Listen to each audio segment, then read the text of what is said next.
Bismillahirrahmanirrahim. Assalamualaikum warahmatullahi wabarakatuh.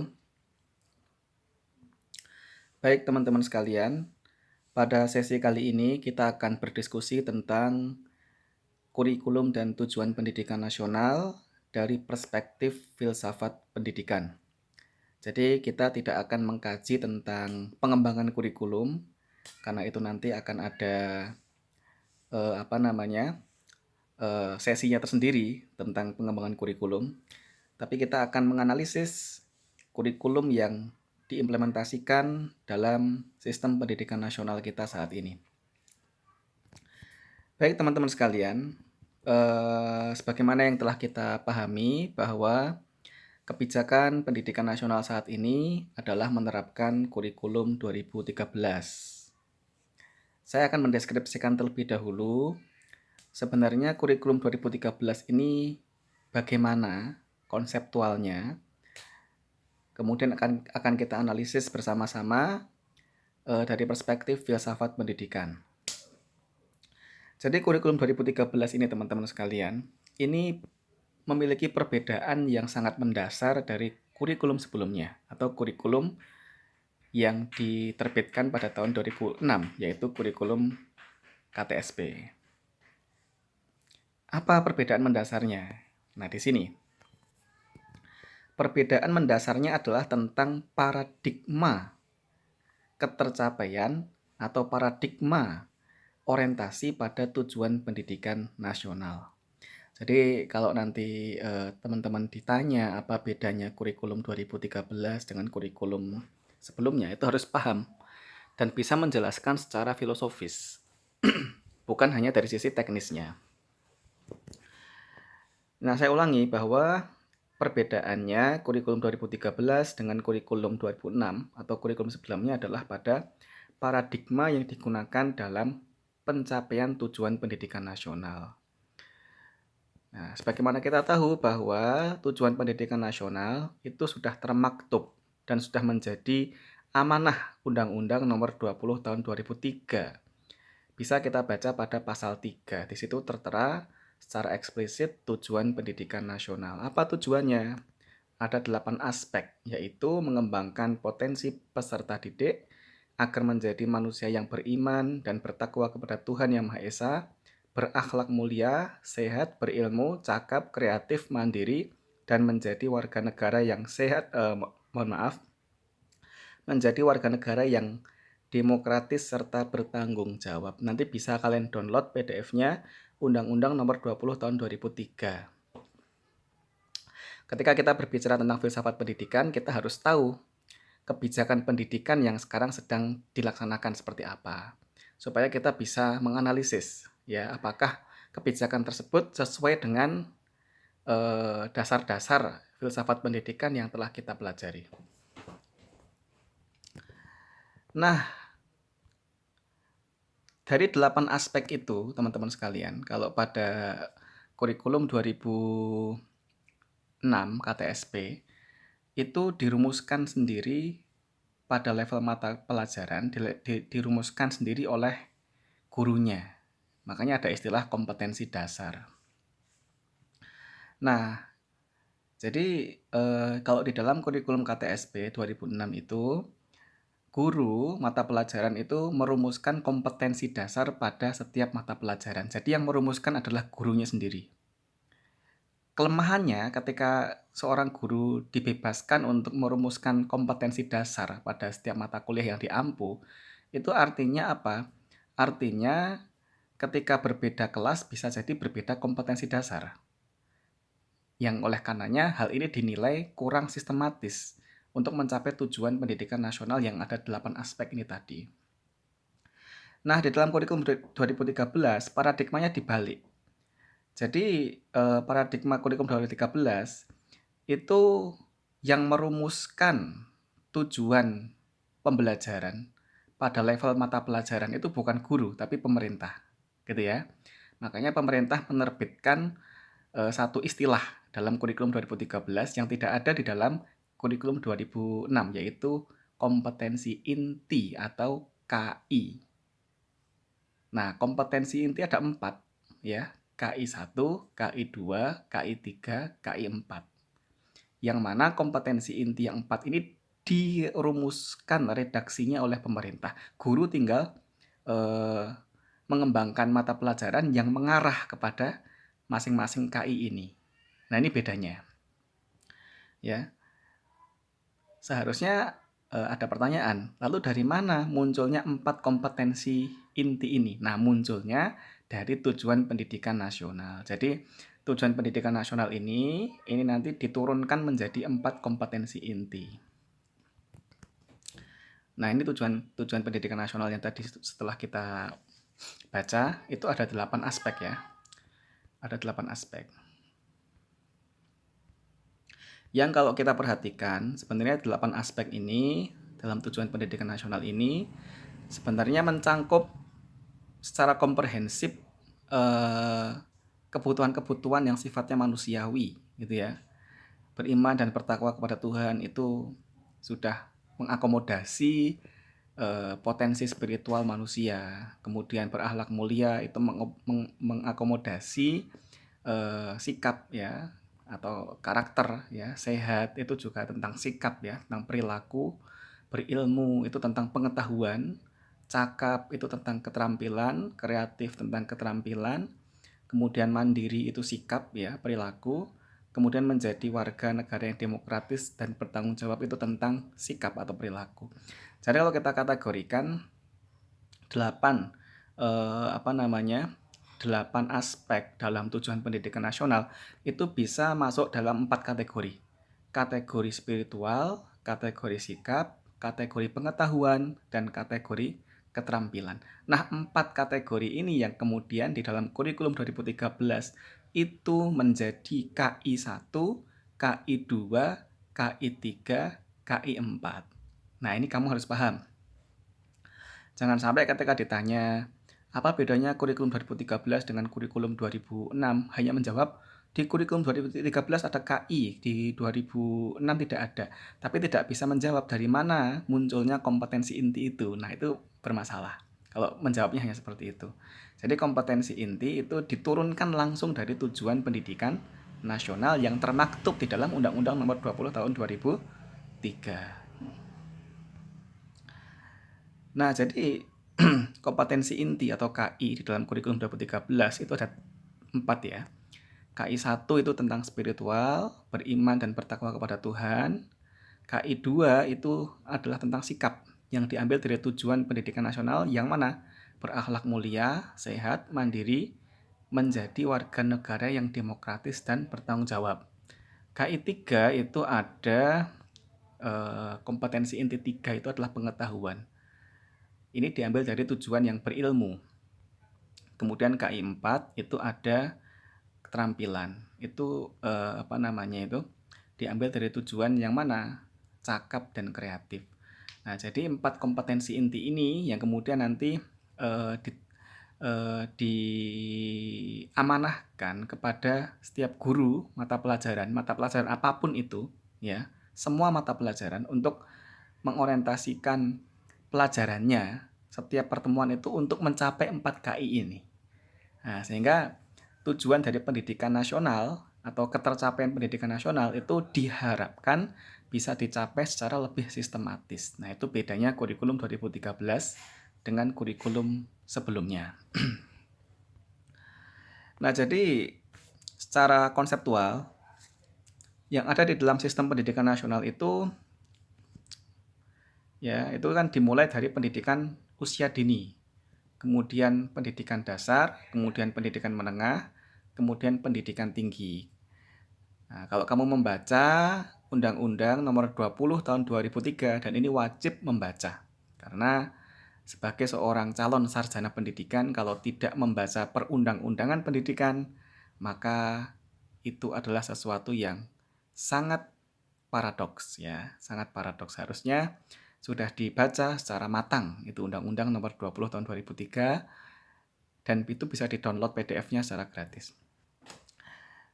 Jadi pendidikan dasar itu kalau di dalam Undang-Undang Nomor 20 Tahun 2003 itu diterjemahkan adalah jenjang pendidikan SD dan SMP. Jadi SMP itu masuk kategori pendidikan dasar, bukan pendidikan menengah, meskipun bunyinya adalah sekolah menengah pertama. Tapi itu kategorinya dalam undang-undang Sisdiknas, ya, itu masuk kategori pendidikan dasar, gitu ya. Jadi pendidikan usia dini itu lembaganya itu adalah PAUD atau TK, pendidikan dasar itu SD dan SMP, pendidikan menengah itu SMA, kemudian pendidikan tinggi itu perguruan tinggi ya, seperti kampus kita tercinta juga. Nah, harapannya ketika seseorang setiap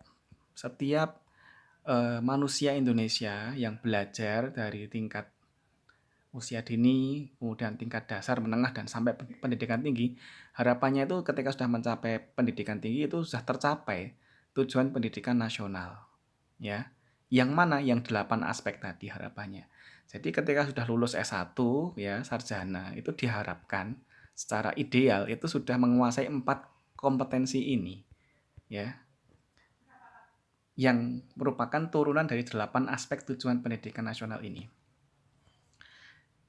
Nah, kalau kita melihat kan ini sudah sangat ideal ya, sudah sangat ideal. Ya. Dan perlu diperhatikan bahwa di dalam tujuan pendidikan nasional itu aspek berilmu itu hanya disebutkan 1 kali dan itu pun pada nomor 4. Jadi ya yang paling kalau ini kita urutan penyebutan ini kita anggap sebagai sebuah prioritas gitu ya. Maka yang nomor 1 itu beriman dan bertakwa kepada Tuhan, harusnya itu. Yang kedua itu berakhlak mulia. Yang ketiga itu sehat. Jadi tujuan pendidikan itu ketika kita menjadi guru itu ya, yang nomor 1 itu adalah mengantarkan siswa untuk menjadi siswa yang beriman dan bertakwa kepada Tuhan. Bukan mengantarkan siswa agar berilmu pengetahuan saja, tidak. Ya. Berilmu pengetahuan itu justru disebutkan pada nomor 4. Artinya dia secara hierarki itu berada di bawah 3 yang lainnya. Yang kedua, setelah beriman berakhlak mulia. Setelah berakhlak mulia itu sehat. Nah, jadi yang paling prioritas itu nomor 1 adalah iman, nomor 2 adalah akhlak, nomor 3 sehat. Baru nomor 4 berilmu pengetahuan.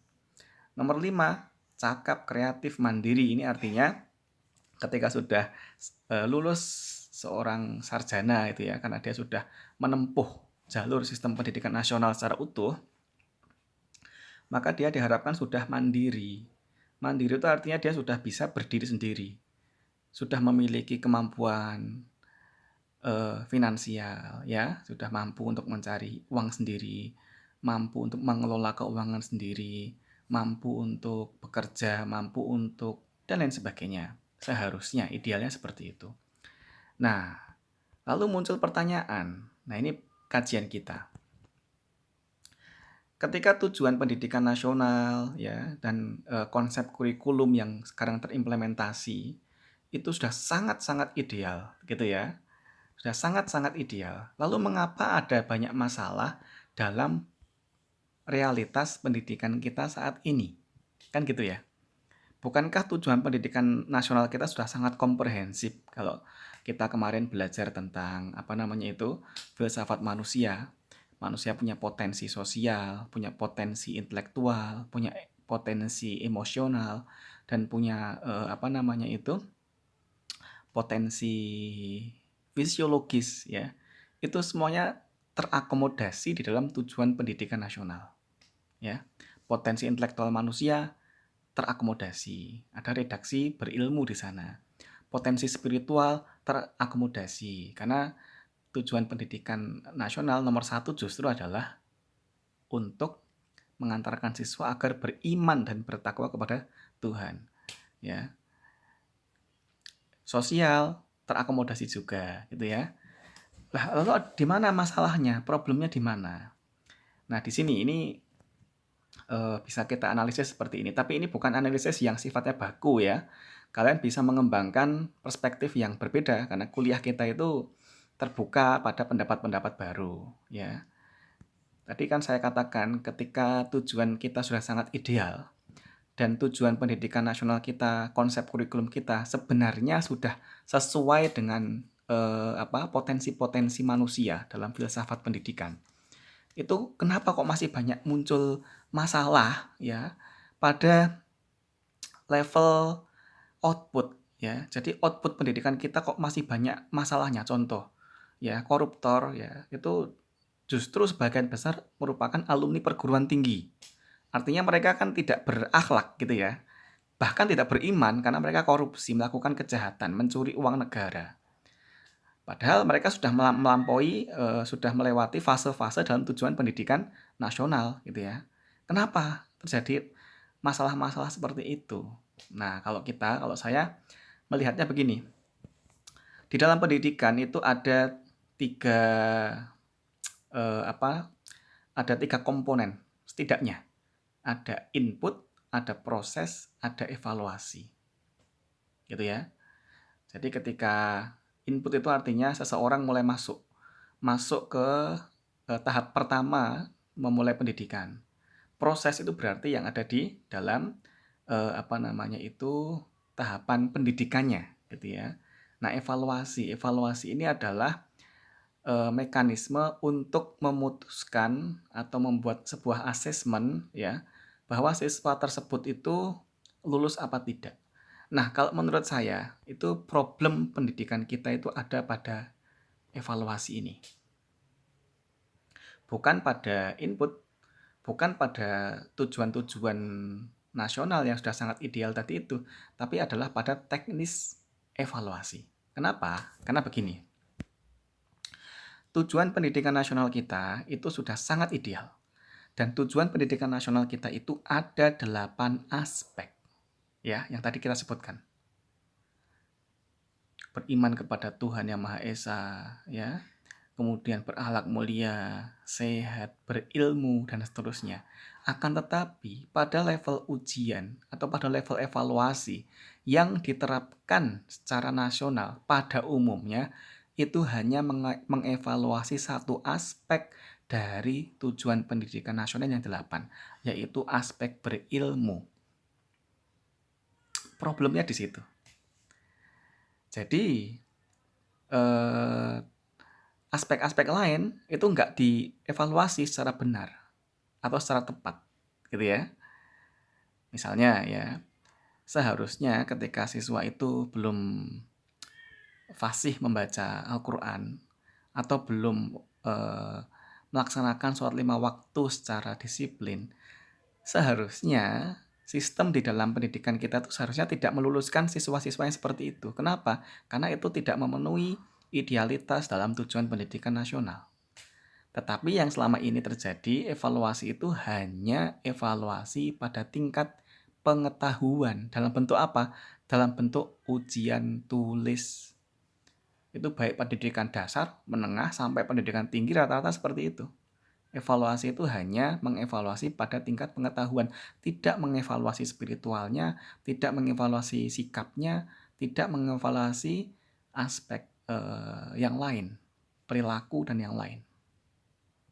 Nah, problemnya di situ. Dan problem ini bukan problem yang sifatnya tunggal ya, pasti ada banyak problem yang lain yang bisa kita diskusikan ya pada pertemuan hari ini. Nah, sekarang bagaimana itu kampus merdeka itu apakah kampus merdeka itu relevan dengan konsep filsafat pendidikan? Pada prinsipnya kampus merdeka itu nanti bisa dibaca Permendikbudnya ya secara detail ya, Permendikbud yang mengatur tentang kampus merdeka. Tapi pada prinsipnya kampus merdeka ini kan memberikan kebebasan kepada setiap setiap mahasiswa untuk mengembangkan bidang keilmuan di luar bidang keilmuan yang formal, yang resmi gitu ya. Misalkan jurusan sosiologi itu boleh mengambil di jurusan lain, bahkan di kampus yang berbeda. Nah, kalau kita telaah dari sisi filsafat pendidikan, sebetulnya tujuan dari kampus merdeka ini sangat luar biasa, sangat ideal sekali gitu ya. Artinya dia mendekonstruksi pengertian linier. Kalau dulu kan kalau sekolah harus linier. Jadi kalau ngambil S1 atau SMA-nya itu IPA gitu ya, maka disarankan linier ya. S1-nya mengambil sosial, S2-nya juga mengambil sosial. Harusnya kan begitu kalau linier ya. Nah, ini kebijakan kampus merdeka ini kan mendekonstruksi paradigma itu. Jadi linear itu justru dianggap usang, dianggap kuno. Seharusnya setiap siswa itu atau setiap mahasiswa itu dibebaskan ketika dia mau belajar itu tidak hanya satu tidak hanya satu tujuan gitu ya.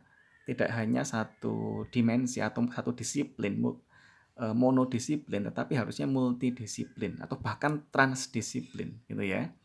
Nah, ini kalau dari sisi konsepnya itu sangat ideal sekali. Sangat ideal sekali. Tapi lagi-lagi nanti akan kita lihat pada implementasinya, pada evaluasinya. Nah, baik teman-teman sekalian, kita cukupkan diskusi pada kali ini. Semoga bermanfaat. Kita akhiri. Wabillahi taufiq wal hidayah. Wassalamualaikum warahmatullahi wabarakatuh.